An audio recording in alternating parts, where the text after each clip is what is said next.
আল্লাহ রাব্বুল আলামিন আপনাদেরকে এই সমাজের বোঝা হিসেবে সৃষ্টি করেন নাই।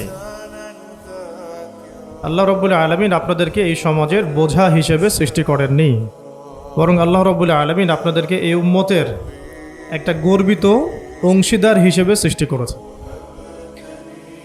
আদম আলাইহিস সালাম যখন জান্নাতে ছিলেন তখনও তার কাছে হৃদয়ের মধ্যে কিছুটা শূন্যতা অনুভব হয়েছে, যেটা আল্লাহ রাব্বুল আলামিন হাওয়া আলাইহিস সালামকে দিয়ে পূর্ণ করেছেন, এবং তার বুকের পাঁজরের হাড় থেকেই তার স্ত্রীকে আল্লাহ পাক সৃষ্টি করেছেন।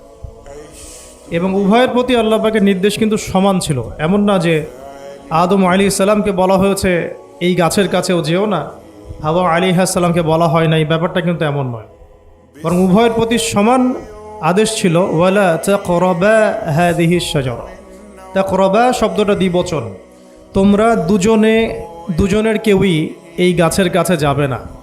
অর্থাৎ আল্লাহ পাকের যে আদেশগুলো আসমানি কিতাবের মাধ্যমে আমাদের কাছে এসেছে, এগুলো নারী এবং পুরুষের জন্য সমান। ক্ষেত্র বিশেষে কিছু কিছু সূরতে আমলের, চলাফেরার, উসুলের কিছু পার্থক্য আছে, কিন্তু আমভাবে প্রত্যেকটা নসিহত এবং আদেশ কিন্তু নারী পুরুষ সবার জন্য সমান।